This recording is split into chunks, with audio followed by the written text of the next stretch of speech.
Hello, welcome back to my channel. Nah, untuk kali ini aku akan membahas requestan dari teman-teman semuanya. Pentingnya belajar bahasa Inggris bagi bidan, kemudian membaca literatur bahasa Inggris bagi bidan, dan kemudian gimana sih cara belajar bahasa Inggris itu supaya gampang dan enak kayak gitu ya. Mungkin banyak banget nih teman-teman yang mau lanjut dari D4 ngambil S2 ke luar negeri, atau mau mungkin baca literatur luar negeri. Kayaknya Gentlebird terbatas banget ya literaturnya sekarang ya untuk kita. Dan kita pengennya belajar gitu dari luar negeri itu seperti apa sih, tapi kita nggak bisa bahasa Inggris. Ngandelin Google Translate kayaknya banyak juga errornya gitu. Ngandelin orang lain untuk nge-translate untuk kita kok kayaknya susah juga ya gitu kan, karena menyulitkan orang. Jadi intinya kita harus bisa sendiri gitu.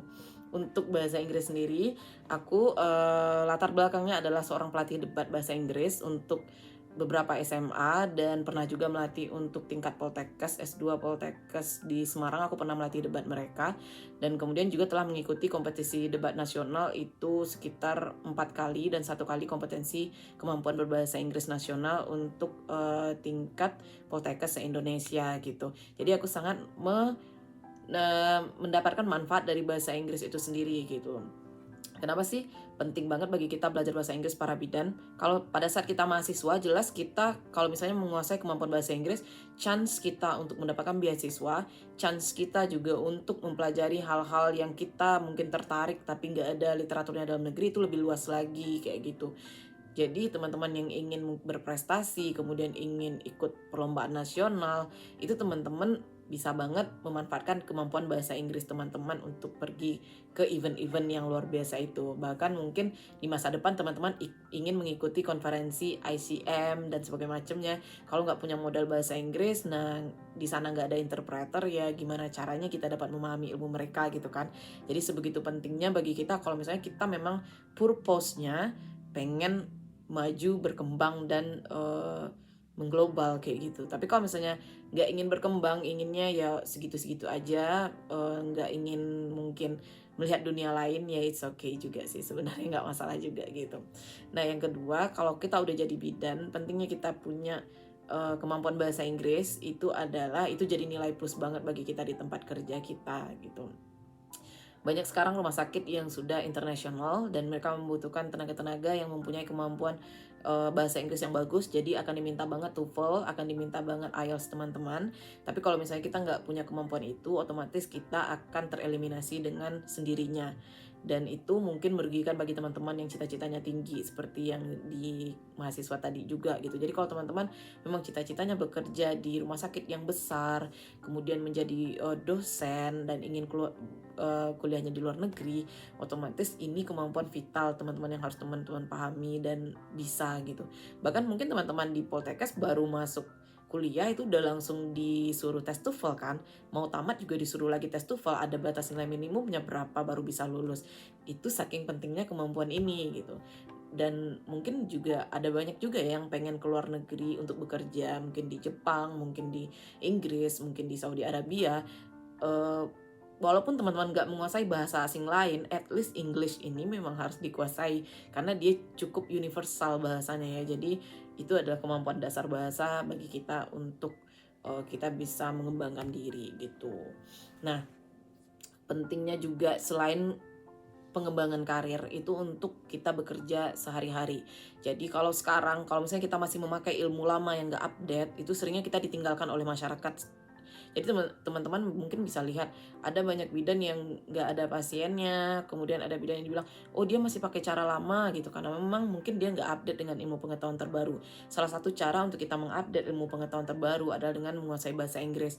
Otomatis kita bisa membaca literatur-literatur yang langsung keluar dari WHO, keluar langsung dari ICM, dan itu dapat kita pahami secara langsung tanpa menunggu diproses dulu oleh orang-orang hebat di negeri kita ini gitu. Jadi kita juga bisa langsung in touch dengan mereka para suhu-suhu di luar negeri itu. Misalnya aku pengen banget belajar Rebozo kemarin, kemudian aku ingin belajar Moxibustion, ingin belajar Lotus Bird dan segala macam. Tapi kalau di dalam negeri itu aku belum bisa mempelajarinya karena memang sumbernya terbatas banget. Jadi aku mempelajarinya dari luar negeri, misalnya dari agensi punix.com, aku pelajarinya dari Expectancy UK, kemudian dari Positive Pregnancy. Aku belajarnya dari sana semua gitu, dan mereka bisa memberikan kelas bagi kita secara langsung directly in English. Nggak bisa mereka pakai yang Indonesian. Mungkin teman-teman bisa nonton YouTube dan ada translatannya, tapi kalau misalnya dapat pelatihan langsung dari mereka itu you must be understand English gitu. Jadi sebegitu pentingnya untuk update kita dan untuk menjaga kerelevanan kita di tengah-tengah masyarakat untuk bahasa Inggris ini gitu. Nah, yang lebih sebenarnya miris juga, sebenarnya buku luar negeri tentang kebidanan itu banyak ya, tapi di dalam negeri itu buku terjemahannya sedikit banget, jadi kita kesulitan juga untuk mencarinya kayak gitu. Kalau mau berarti beli langsung yang seri bahasa Inggrisnya kan, dan itu juga lumayan pricey dan kayaknya bakalan sangat mengganggu banget deh ke sistem kita sebagai bidan dengan gaji yang gak seberapa gitu. Jadi penting banget nih bagi kita untuk menotis dan terus-menerus gencar terhadap publisher dan kemudian pemerintahan kita untuk mendemand buku-buku bahasa Inggris yang diterjemahkan ke bahasa kita. Karena kalau dari ilmu populer itu kita udah ketinggalan banget ya untuk yang kebidanan gitu. Jadi sangat-sangat penting nih bahasa Inggris ini. Nah, cara belajarnya gimana sih supaya gampang? Kok udah bisa aja bahasa Inggris, kok udah bisa aja jadi pelatih debat kayak gitu ya. Caranya itu sama dengan belajar bahasa baru. Kebetulan aku ini sekarang lagi belajar bahasa Spanyol untuk ambil A2 ya, kemampuan A2 aku. Dan aku paham gimana sulitnya bagi teman-teman yang mungkin gak terbiasa dengan bahasa Inggris untuk belajar. Jadi gak bisa aku menyaraninnya cuma, oh ya udah sering-sering praktis gitu. Gak semudah itu memang aku tahu. Tapi cara yang paling gampang itu benar teman-teman harus mengulangnya setiap hari. Jadi teman-teman harus kenali dulu cara belajar teman-teman. Ada orang yang belajar dengan cara otodidak, ada yang dia gampang belajarnya kalau diajarin orang atau kalau ada mentornya. Teman-teman yang mana? Kalau misalnya teman-teman bisa disiplin secara otodidak, ya baguslah belajar secara otodidak. Berarti waktu yang bisa dipakai buat belajar lebih maksimal lagi dengan biaya yang minimal gitu. Tapi kalau mau pakai mentor itu juga bukan not a bad thing. Aku untuk bahasa Spanyol, aku kadang-kadang juga ambil mentoring. Jadi di sini kita bisa benar-benar dilatih dan punya teman untuk komunikasi. Teman-teman kan seringnya bilangnya gini nih, ya nggak ada teman untuk ngobrol, makanya sulit untuk bahasa Inggris, ya sebagai alasan kan sebenarnya gitu. Nah jadi kalau punya mentor, teman-teman punya lawan bicara dan bisa memahaminya. Jadi bisa kenali dulu gaya belajarnya seperti apa, otodidak ataukah yang kedua itu mentoring gitu. Kalau udah dapet, yang kedua yang harus teman-teman pahami, kalau dalam belajar bahasa, aku nggak tahu ya, mungkin yang aku sampaikan ini salah, tapi kalau dari pengalaman aku belajar bahasa itu sama seperti bayi belajar. Jadi mendengar dulu, kemudian baru bicara. Kalau udah bisa bicara, baru kemudian belajar untuk membaca, baru kemudian belajar untuk menulis. Jadi kebanyakan dari kita belajarnya adalah dari verb dulu, belajar grammar dulu, belajar tenses dulu. Jadi kalau udah puyeng nih baru belajar bicara, otomatis makin puyeng dong. Maksudnya di kepalanya ini udah ada nih present tense, past tense segala macam. Disuruh ngomong, ya mikirnya ini present tense atau past tense ya. Jadi ngomongnya itu benar-benar belibet atau lama banget mikirnya. Tapi kalau kita belajarnya dari mendengar dan berbicara, kita imitating dulu. Jadi orang ngomongnya kayak gini, oh seperti ini ya. Nah, oh seperti ini ya gitu. Jadi mulai dari mendengar dulu. Mendengar itu di mana yang ya kita mendengarnya. Sebenarnya nggak harus teman-teman mendengarkan textbook dengan orang-orang yang berbicara dalam bahasa Inggris, kemudian responnya seperti ini, itu pasti boring banget dan teman-teman nggak bakal betah banget belajarnya. Ya udah teman-teman ikutin aja akun-akun luar negeri di Instagram, di YouTube. Try to listen to them without subtitle. Jadi tanpa subtitle dulu, coba deh dengerin gitu. Atau walaupun nggak ada ataupun kalau ada subtitle atau ada tulisan-tulisannya gitu, nggak apa-apa. Pahami dulu ini dia ngomong apa ya. Lama-kelamaan sering terpapar dengan konten-konten sosial media in English, teman-teman akan paham sendiri walaupun belum bisa ngomong nih. At least you understand English, at least you can read, at least you can understand what they are saying. Nanti kalau udah terbiasa kupingnya, kita akan terbiasa untuk ngucapinnya. Nah biasain juga untuk speak in English no matter what you are gitu. Sekarang kayaknya udah banyak orang yang melek dengan bahasa Inggris. Jadi untuk cari temen yang mau bahasa Inggris itu nggak sulit lagi sekarang. Ya try to speak in English gitu. Kalau nggak lagi malu di awal-awal untuk diliatin atau didengerin orang, ya speak in English by yourself. Aku sering mumbling sendiri di rumah. Maksudnya kayak I'm really tired, I really want to do something.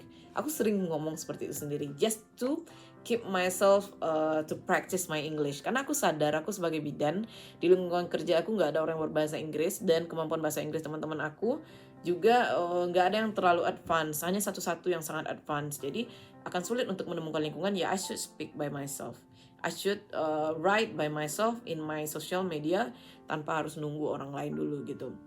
Nah, kalau udah terbiasa, nanti teman-teman akan bisa dengan sendirinya berbahasa Inggris, mulai dari yang mungkin bahasa Inggris sederhana sampai yang complicated. Tapi yang harus dipahami itu adalah prosesnya. Belajar bahasa itu bukan proses yang sebentar. Mungkin banyak orang yang udah les nih sebulan 2 bulan di kursus ini tapi tetap nggak ada kemajuan tuh bahasa Inggrisnya. Ya emang iya teman-teman, baru belajarnya sebulan 2 bulan. Bayi 2 bulan udah bisa ngomong belum kan? Baru bisa ngomong itu kalau memang udah praksisnya bertahun-tahun. Jadi it's okay kalau misalnya sekarang masih bisa conversation yang simple banget, nggak masalah. Yang penting you keep going and keep trying. Jadi nanti setelah bertahun-tahun you will able.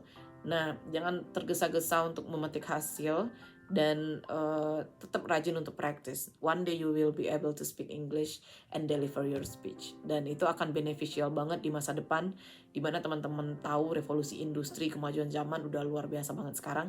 Dan di saat itu teman-teman udah bisa bahasa Inggris, and you will say thanks to yourself in the past to learn this. Okay? Nah, jadi untuk sama-sama memajukan profesi, sama-sama memajukan karir, sama-sama juga untuk update dan keep relevant in today's world, yuk kita belajar bahasa Inggris sama-sama.